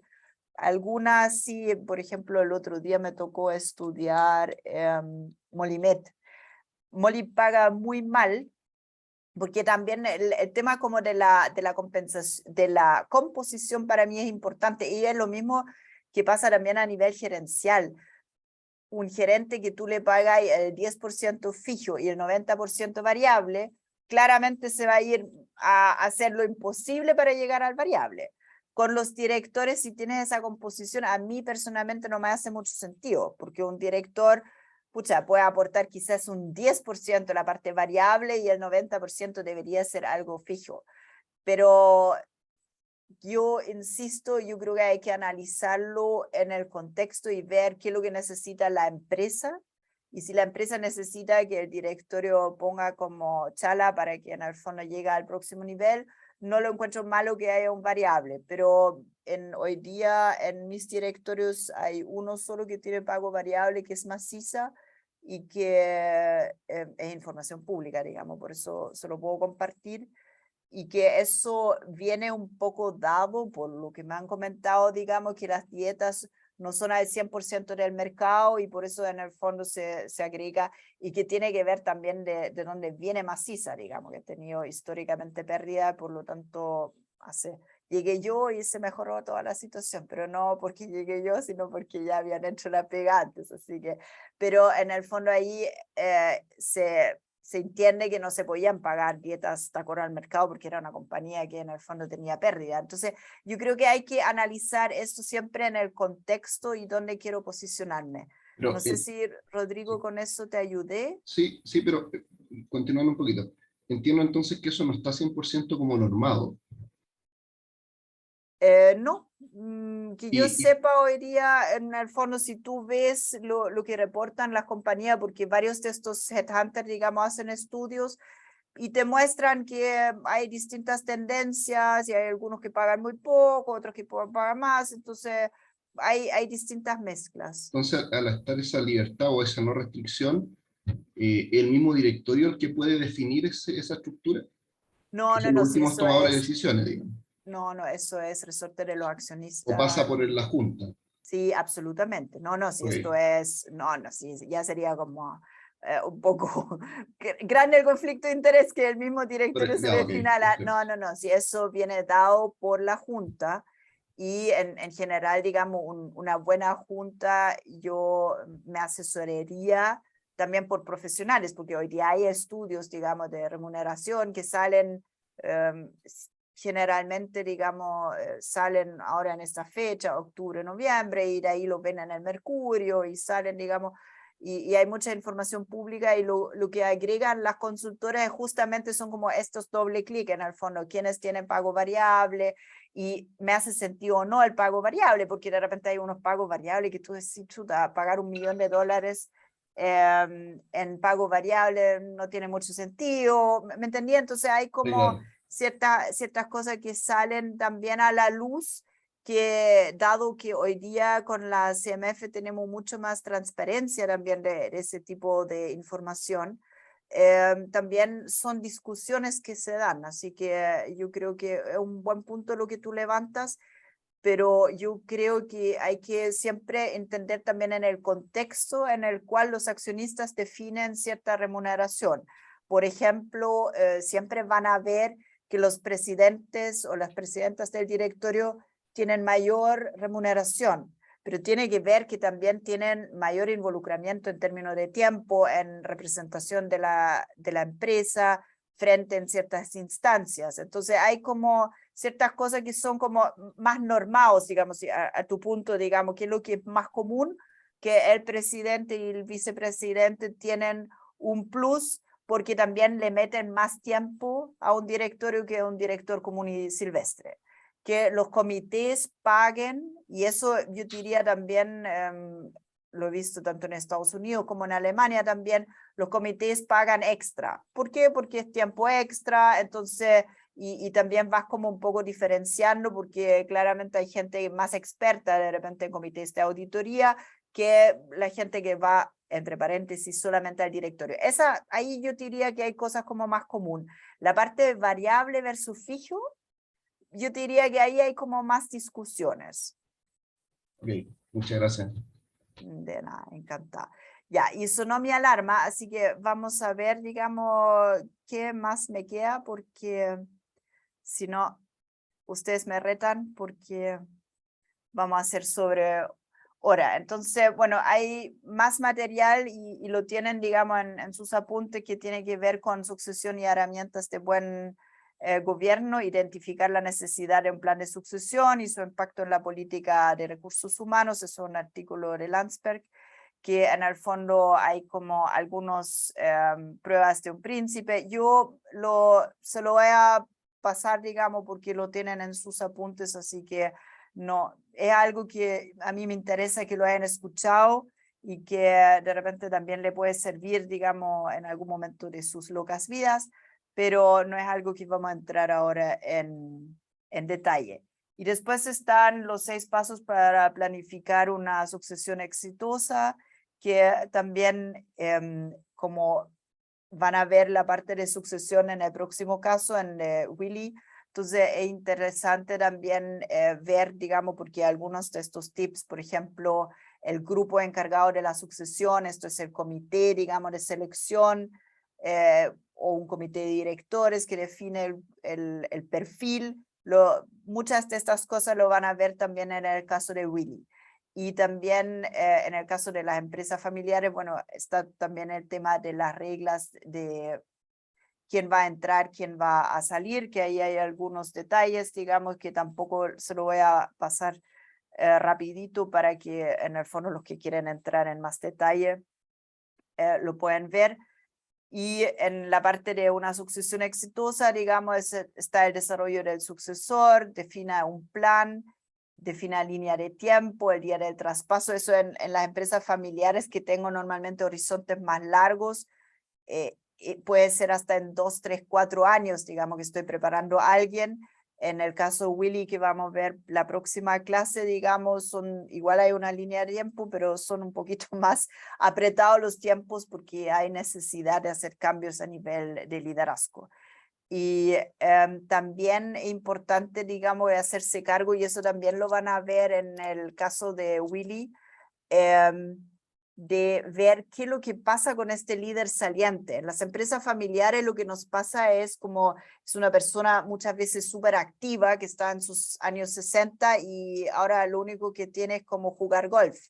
Entonces, de repente también cómo lo podemos involucrar, de qué se puede hacer cargo y puede quizás seguir yendo como presidente ad honorem o presidente, digamos, ¿cómo se llama? El past president, digamos, ir al directorio para tener algún rol y escucharlo, porque muchas veces, si bien ya no está como en el día a día, puede tener como la historia de la empresa familiar. Y en el caso de Willy, que es el fundador, ¿qué rol le podemos dar, digamos, dentro de esa sucesión para no perder todo su talento? Y bueno, el tema, lo que ya le comenté, digamos, el tema del sistema familiar, las mejores prácticas por el lado de la familia es buscar instancias formales para revisar temas y no conversarlo en el almuerzo. Hablamos del protocolo familiar, que es como el equivalente al pacto accionista, pero a nivel de la empresa familiar. El consejo familiar, donde veo las cosas, digamos, que tienen que ver más con temas de la familia. Proceso de planificación familiar continua, lo vimos en la clase. Y también definir cierta periodicidad. En el tema de la familia, lo que vamos a ver son más bien instancias 2 veces en el año. No es tan frecuente como lo que vemos por el otro lado, digamos, a nivel directorio. Y en el lado de la propiedad es lo que ya hemos hablado, la organización de la herencia, el pacto de accionista, política de venta y asociación, junta accionista y política de dividendos. Y por el lado, digamos, de la empresa, a mí me funciona bien, digamos, alternar directorios estratégicos con directorios operacionales, porque no me gusta, digamos, que todos los meses se cuestiona nuevamente la estrategia de la compañía, porque es muy agote para el equipo que administra el negocio, digamos, pero tampoco podemos hacernos los lesos y nunca ver la parte de la estrategia. Entonces es bueno, dependiendo del rubro, tener una vez al año, cada 6 meses, un directorio estratégico donde voy cuestionándome más la estrategia y irlo alternando con directorios operacionales donde veo más el día a día. Y ya lo hablamos extensamente, la incorporación de directores independientes, no porque yo esté buscando pegas, sino porque realmente tienen como un rol, digamos, en este contexto. El tema de los auditores externos, que también lo vimos, digamos, que tienen ahí un rol tanto para poder desarrollar el tema de los números como para después auditarlos, incorporación de gerentes ajenos a la familia y políticas claras de recursos humanos, digamos, ¿sí? Porque no hay nada más injusto que mi jefe gana como el triple que yo, no trabaja nada, pero todos sabemos que está ganando lo que está ganando porque es parte de la familia. Entonces, y eso le hace mal a toda la compañía porque eso después se sabe y nadie más va a querer trabajar en mi compañía y por lo tanto yo estoy buscando. A ver, Felipe, al tiro te doy la palabra. Quiero solamente volver, digamos, a recordar las esferas, que es bien importante cuando ustedes ven casos. Acuérdense siempre de las esferas, digamos, de accionistas, cómo le pega, la administración, cómo enfrenta ese tema y cómo interactúa ahí el directorio. Y también las líneas de defensa, digamos, acá vienen también las definiciones de gobierno corporativo que ya la vimos en la primera clase, el tema de los stakeholders y volvimos, digamos, este es como circular acá, volvimos a nuestra guía y con eso un poco ahora abro, espérate, deja de compartir. Ya, Felipe, cuéntame. Profe, que claro, lo estaba escuchando y dijo que la estrategia como que se definía solamente una vez y el resto operacionalmente claramente va ejecutando esta estrategia. Pero mientras tanto, este equipo más estratégico, ¿cómo va revisando que la estrategia es la correcta o no? ¿Va haciendo benchmark? Ahí me puede contar un poco, porque ¿sabe por qué le cuento esto y me da curiosidad? Es que estoy postulando un puesto de estrategia corporativa en la empresa que estoy trabajando. Entonces quisiera igual, Ya, si usted perfecto. da el lineamiento y tengo la entrevista mañana, me gustaría saber así como lineamiento, algún Chuta, ya, vamos. sobre Ya. la marcha, pero... No, está perfecto, está perfecto. Bueno, si el resto está interesado en la conversación, si no la tomamos después, sí están interesados ya. No, lo A que todos les va a pasa, servir. ya, está bien, Marco. No, a lo que me refería a nivel directorio, porque son dos temas distintos, digamos. Dentro de la administración hay cargos de desarrollo de estrategia y que están muchas veces relacionados con PMO, con controlar que las iniciativas estratégicas realmente se ejecuten, porque hay todo un músculo que necesita la administración para cuando yo hago esa planificación estratégica y sueño y digo, no, yo quiero tener el 15% de mi venta por internet, porque hoy día tengo solamente un 1% y quiero llegar al 15%. No sé, en el caso de tu rubro, ¿qué rubro se puede saber o es? Porque no te Sí, quiero poner en aprieto. no hay problema, banco. Ya, perfecto. Entonces, ponte tú en un banco que quiere tener mucho más canal digital que canal presencial, para decirte cualquier cosa. Entonces, y esa es la estrategia que discutió el directorio. Y el directorio no lo va a discutir todos los meses, porque en el fondo el directorio en algún momento dijo, ya, ¿sabes qué más? Queremos ir para allá, nos queremos digitalizar, este es el norte, perfecto. Pero la administración dice, ya, yo tengo esa estrategia, pero pucha, son varias iniciativas estratégicas. Por un lado tengo toda la parte TI que tiene que empezar a cuajar, que esta cosa funcione.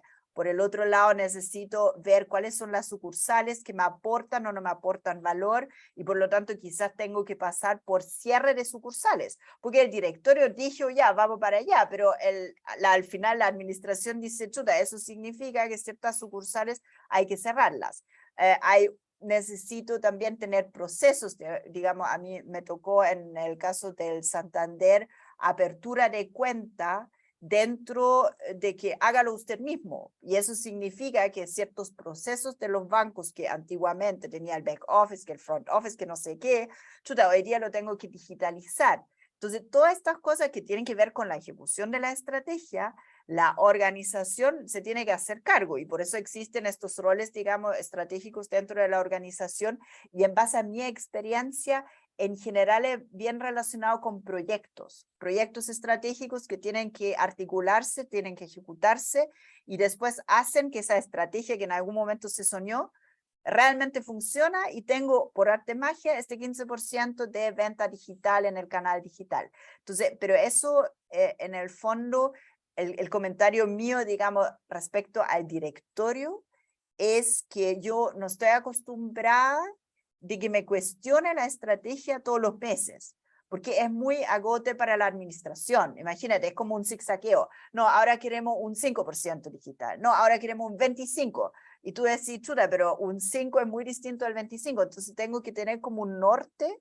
Y eso después lo tengo, digamos, normalmente. Hay organizaciones que lo hacen cada 2 años. Hay organizaciones, yo creo en un banco, yo sospecho, dado lo que está pasando con la fintech, yo tendría estas conversaciones con el directorio quizás anual o quizás cada 6 meses si hay cambios importantes en el mercado, porque también acordémonos que acá lo que estamos hablando es como el promedio del tiempo, pero si pasan cosas, digamos, no sé, sale una ley nueva o hay cosas, digamos, entra un fintual en mi nicho o Cumplo me está haciendo la vida imposible o no sé, como Mercado Libre ahora se está metiendo en temas que antes no se metía, pucha, ahí tengo que tener una nueva conversación estratégica, entonces no es tan así como esquema una vez al año o cada 6 meses, sino también puede gatillar y un equipo estratégico de la administración, para mi gusto también, tiene que levantar el dedo y tiene que decir, chuta, este sería un tema que sería bueno que lo conversamos con el directorio porque necesito tomar decisión si me voy por allá o me voy por acá. No sé si con eso te ayudé y después nos vaya a contar si quedaste o no quedaste. Sí, buena idea, pero Ya. sí, no, me ayudó bastante. Gracias, profe. Encantada. Ya, yo quiero solamente cerrar para no tomarle más tiempo con el tema de las preguntas del caso, digamos, que en el fondo, en el caso de Willy, la pregunta es, primero, Lucerne ha sido un buen CEO hasta la fecha y debería luchar para mantenerse como CEO. Ese es como el primer bloque, digamos. ¿Cuáles han sido las ventajas y desventajas del proceso de búsqueda del nuevo CEO? Ahí van a ver, digamos, los que ya han leído el caso y los que lo van a leer, que hay algunos va y viene, digamos, con consultora, sin consultora y qué sé yo.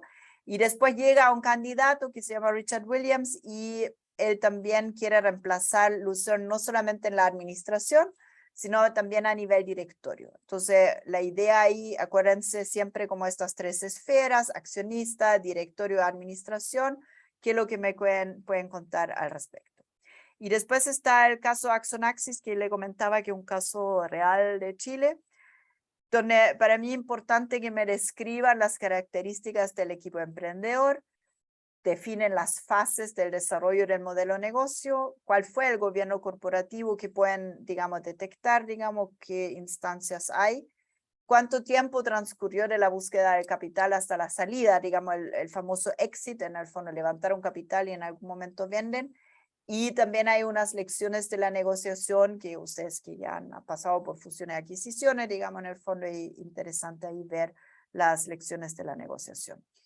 Y el último dato como de utilidad pública, digamos, ya le comenté que los grupos 3, 4, 5, 6, 7, parece que se pusieron todos de acuerdo, porque tengo el 1, el 2 y el 8 ya con los casos adicionales, y esta vez es la entrega el martes, porque se acuerdan que la próxima semana tenemos las clases el miércoles, así que eso.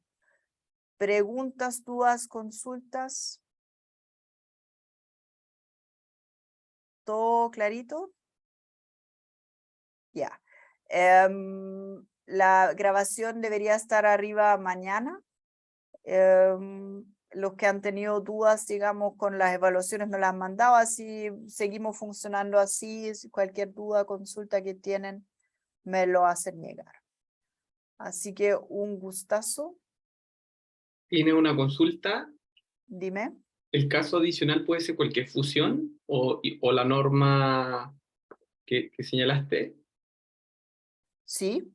Perfecto. No hay, digamos, ahora lo que sí yo creo que es importante que traten de profundizar un poquito, digamos, que no sea como punto 1, punto 2, punto 3, sino que lo que vimos hoy día, digamos, el caso de Itaú, que en el fondo hubo cierto análisis, mayor profundidad, una reflexión crítica, digamos, la idea que si me traen un caso, que también haya como alguna reflexión, por qué traigo el caso, qué es lo que me llama la atención, para que haya también una discusión rica en la clase, digamos, de eso se trata. Así que eso yo diría más que hemos tenido mucho banco, digamos, el Scotia ha sido como un caso que siempre aparece, no sé, hay distintos casos que LATAM también ha aparecido, pero yo creo que yo soy bien agnóstica en cuanto a los casos y lo importante es que sea como bien desarrollado. Yo creo que eso es lo que me importa para que también vayan aplicando un poco lo que han ido viendo en las clases. Ok. Ya, queridos, qué rico dictar clase en un horario chileno, así que ha sido muy entretenido, así que nos vemos la próxima semana, el miércoles, y disfruten dentro de su fin de semana largo. Muchas gracias. Gracias, profesora. Buenas noches. Chao. Chao a todos. Nos vemos. Chao.